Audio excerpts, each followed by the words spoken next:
played on SCTV back in the heyday of the show when it was Rick Moranis and all those guys on there.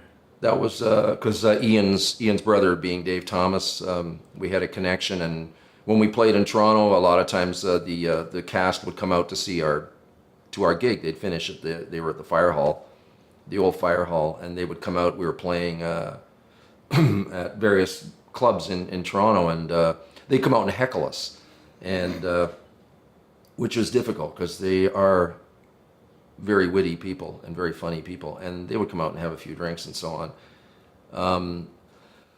We were out on tour with, I don't know if we were at that time, we were on tour, I can't remember which tour it was, but we were out west, and we were slated to do the SCTV show, which was being filmed in Edmonton, and we were coming from BC, and we finished our gig and got in the van and drove all night and arrived at about 5 in the morning in Edmonton and checked into the motel and slept for like an hour or something, and then got up and went over to the TV studio, and they started filming at like 8 in the morning. They wanted us there 8 o'clock call, so we got some breakfast and went in there and had to play 2 songs live, and do some skits.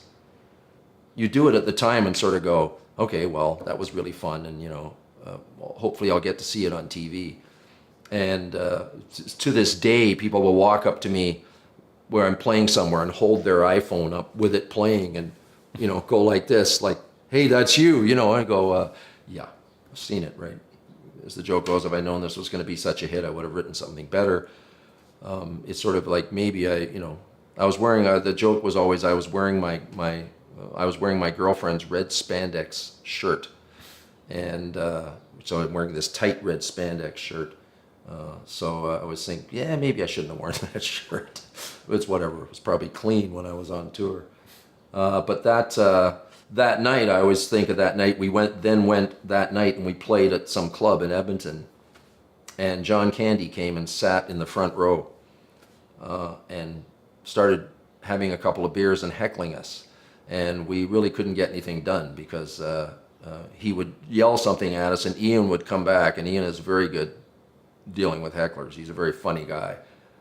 And he would say something back and the crowd would laugh, and then Candy would take a sip of his beer and put it down and then throw something out that was funnier than anything, and everybody couldn't stop laughing in the audience. He would have like the line that would kill everybody.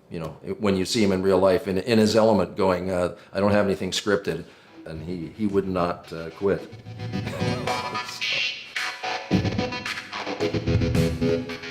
So.